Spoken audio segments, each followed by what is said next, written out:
Welcome to Inside Gator Nation and this watered down version of National Signing Day that we have come across this season. Florida has definitely made history with the fact that, the news came out yesterday that we wouldn't be sending out any letter of intents for anyone to sign. I know that's quite disappointing for a lot of Gator fans. We wanted to make room for the transfer portal, so we didn't have any extra room or scholarships to give. I know a lot of us, including myself, are really looking forward to possibly signing Terrion Arnold, but he may go to Georgia as I originally thought. But we're going to take a look at what we do have and our incoming transfers. We're also going to be looking to maybe cop another transfer or two, maybe on the offensive line or position of need, maybe defense, linebacker. Hopefully we go after Toto. Linebacker transfer from Tennessee, who's already a starter and would be a great acquisition for us if we could do so. Let's look at the top 25 teams in the team rankings on 247 Sports, and it is absolutely loaded with SEC teams. Starting at number 5, Mississippi State. Arkansas coming in at 24. You got Iowa, and then you got Florida State. Not a bad class. Penn State, Nebraska, Lane Kiffin at Ole Miss coming in at number 19. And I'm really impressed with Maryland coming in at 18. This is kind of a quiet class, but they did manage to pull in a 5-star guy right from our own backyard, Terrence Lewis.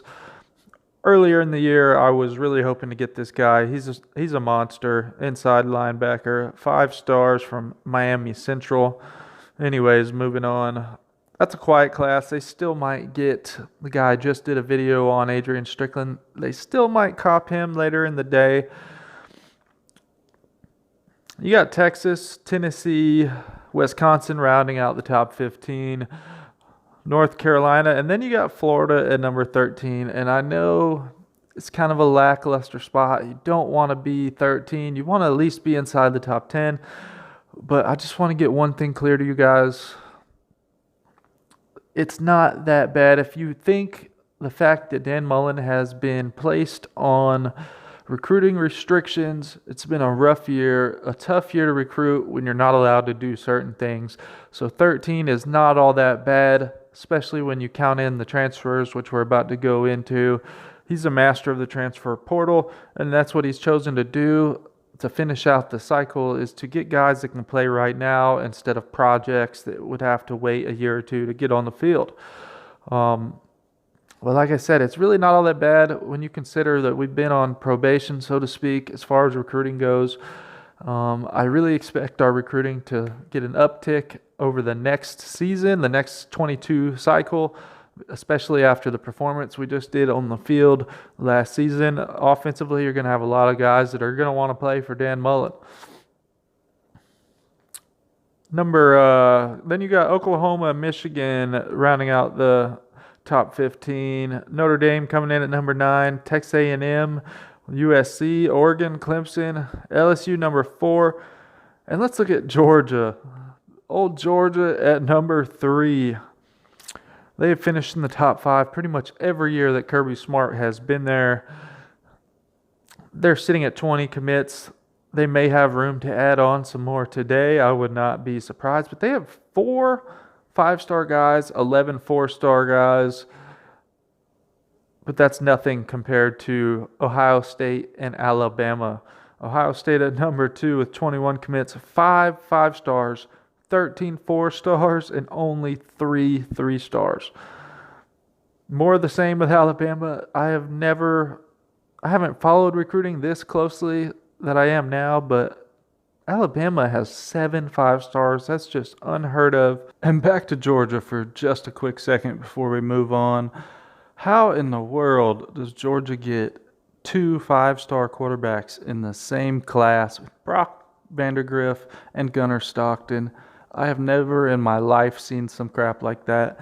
They are definitely paying players over at Georgia, whatever they're doing.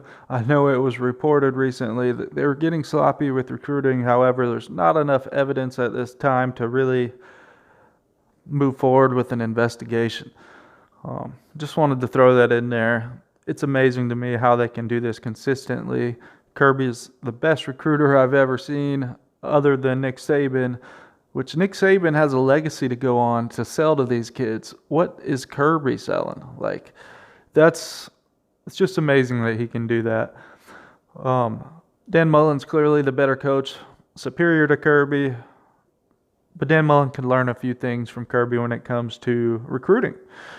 Anyways, let's move on. Let's take a look at Florida's class and see what we have to offer. It's really not that bad of a class. There's a lot of potential here. And I know Dan Mullen targets guys that he sees something he likes in them and offers scholarships based on that, not based on stars or recruiting rankings or none of that. And I don't see that changing in the near future, which is absolutely fine. He's confident in the guys that he does recruit. Our class is obviously led with our 12 enrollees, and Jason Marshall is one of them. He'll be playing in spring ball. 5-star kid out of Miami Palmetto. Corey Collier, also from the same high school down in Miami. 4 stars. Corey he's a 5-star on Rivals, so I count Corey as a 5-star in my book. And one of my favorite players in the class, Carlos Del Rio Wilson, also an early enrollee, so we'll get a little chance to see him in action coming spring. Pro-style quarterback out of Cartersville, Georgia. Also enrolled, 6'3", 215 pounds. I do have a video out on him I did way earlier in the year, so go check that out. Safety, Donovan McMillan. Let's see, he's actually from Pennsylvania. So we cherry pick around the country. Dejon Reynolds, got him out of Georgia's backyard. Great 4-star receiver, 6'2", 210 pounds. And also one of my favorites here, Chief Borders from Heard County, Georgia. 4-star outside linebacker. He's listed as 6'5", 242 pounds. So really big dude. Can't wait to get him. We are in desperate need of linebackers that can actually play, actually cover, and actually tackle. So the sooner he gets on the field, the better. Justice Boone from Sumter, South Carolina. 4-star, strong side defensive end. And one of our biggest positions of need, defensive tackle, Desmond Watson. And this kid is absolutely huge. 6'5", 380 pounds. This is a kid that can be a force in the SEC and do it soon.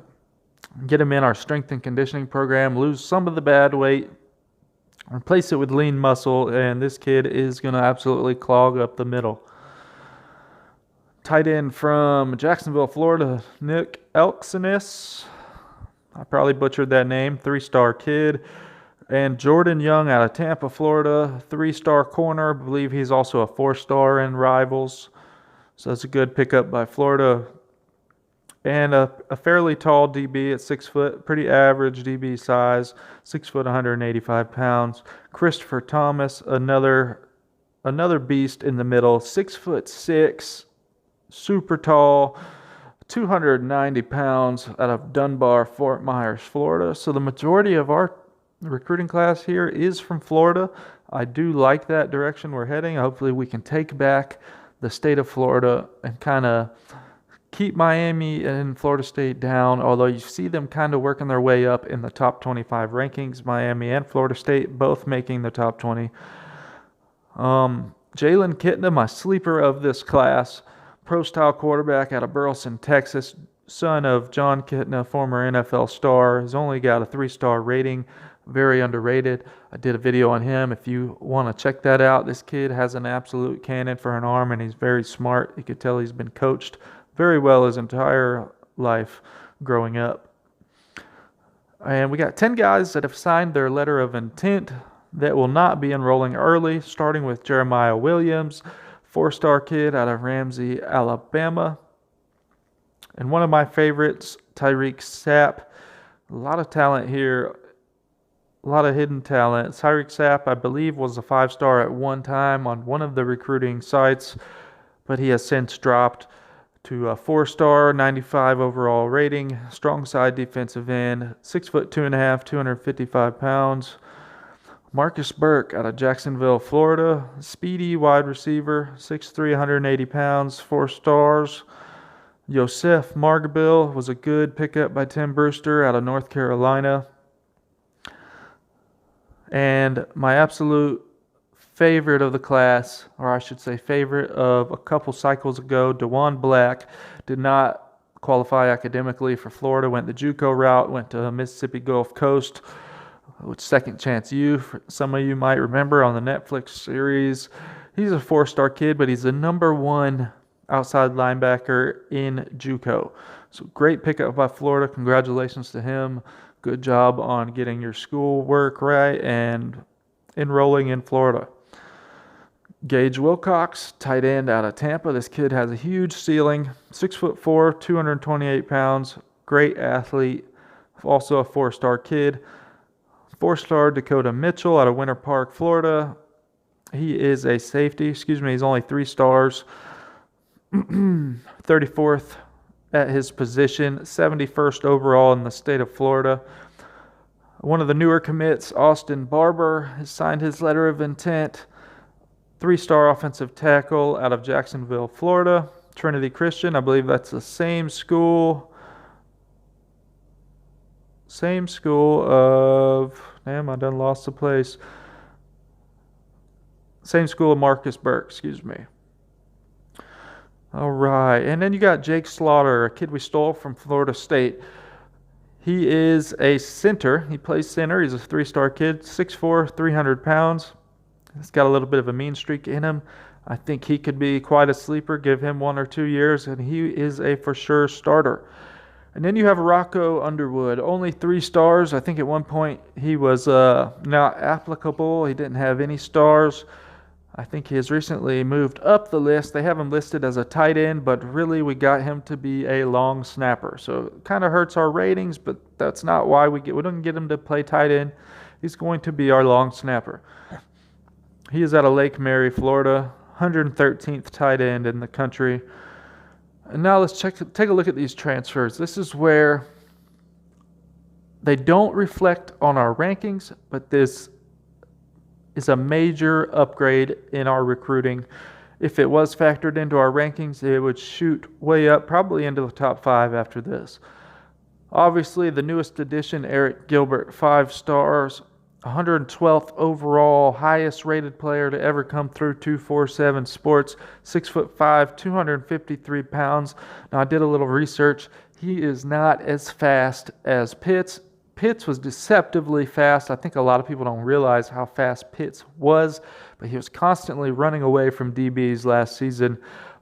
Pitts runs I think it was a 4.5, 4.6, and Eric Gilbert is listed at a 4.7 40. So if we can get him to improve on that note, he could be very Pitts-like. I just don't agree with everybody saying he's the next Pitts, because they're 2 different players, slightly different styles as well. Also, Pitts has an inch of height advantage on Gilbert, which probably means he has a little bit of reach on Gilbert as well. So he's not going to be going up over the top all the time, consistently over players like Pitts was. Gilbert is still going to be a mismatch in a lot of games for us to utilize. Probably just not every game like you had Pitts. There was nobody that could cover Pitts, and I mean absolutely nobody. He's a very rare body. But anyways, moving on. We pulled a kicker from Mississippi State, Jace Christman. I'll put that up on the screen now. I believe we're saving a scholarship by making this kid walk on. He's a preferred walk-on, I do believe. He's going to pay his own way through school, unless we end up having an extra scholarship to give him. Let's see. He's a very serviceable kicker after losing McPherson. That came to me as a surprise. I didn't think he would jump to the draft this season, but he did. So we must replace that productivity. He was an excellent kicker. I don't know what happened with him in 2020. It's possible he got his job taken. But we'll move to 2019. He was 80% on his field goals. He went 8 for 10, 2 for 2 from 20 to 29 yards, 2 for 3 from 30 to 39 yards, and 3 for 4 from 40 to 49. He made his lone 50-plus yard attempt. That was a 51-yarder. He made 39 point after touchdowns, PATs. 2018, he was 75%, and 2017 was his best year as a freshman at 85.7%, going 12 of 14 from field goals with a long of 45. So it's really a huge pickup for Florida that we were able to replace McPherson. Might not be an upgrade, but at least we have a serviceable guy there to do so. It was also very big for Florida that we were able to grab 2 defensive tackles that come SEC ready and eligible immediately in Daquan Newkirk and Antonio Shelton from Auburn and Penn State respectively. I'll put that up on the screen now so you can take a look at their production. Now, even though they weren't starters, they did get some production. I believe Daquan Newkirk was the better of the two, or at least he played more, with 28 total tackles and 1.5 sacks throughout the year. Coming in as a rotation player off the bench, that is very good. I think between our main 3 guys and Dexter, that we should be pretty set at defensive tackle this year. Should no longer be a weak spot, especially if Marlon Dunlap comes back. We're still not sure what he's going to do. And of course, the other huge acquisition we have in DeMarcus Bowman. We actually picked him up a while back, and now he is enrolled. So that's huge. The big question mark is Bowman going to be the guy this year? That's to be determined, because everybody knows Mullen goes with the seniority, and we have Damian Pierce, Malik Davis, and Naquan Wright. All 3 of those guys have been busting their ass for Florida, doing everything Dan Mullen asks. I really don't see him just bumping Bowman up to the top spot, and I think he's going to have to earn it, to be honest. I think he will get playing time, but I think it'll be minimal this season. I think that the season to come, the one after, will be his main year, along with Lingard. It'll be him and Lingard at the helm. But who knows? Maybe we go to a lot of 2 running back sets, and maybe we do use him. It's just hard to tell at this point. Pierce is a beast. Our run blocking on the offensive line has been very lackluster. I think that's why you've seen the downtick in production at the running back spot. I don't think that's on Pierce or Davis. I think that's on our offensive line, and it doesn't matter who we have lined up back there at tailback. If our offensive line doesn't get better run blocking protection, we are still going to have a horrible run game. And if that happens next year, we're going to be in trouble, because we do not have a Kyle Trask to throw the ball 50 times a game. But I do think Emory Jones brings that extra element to our offense with RPOs, and we can get a lot of rushing yards that way. So it's not all bad. It's a great class. Let me know what you guys think of this class. Is it bad? Is it good? Is it what I think? It's kind of just is what it is, considering we were given recruiting violations and restrictions. But overall, I'm satisfied, especially with the additions to the portal. We'll see you next time. Go Gators. If you liked today's video, please remember to hit the like button down below, share, and subscribe for all the latest Gator news all year long. From recruiting to matchup previews, post-game highlights, and much more.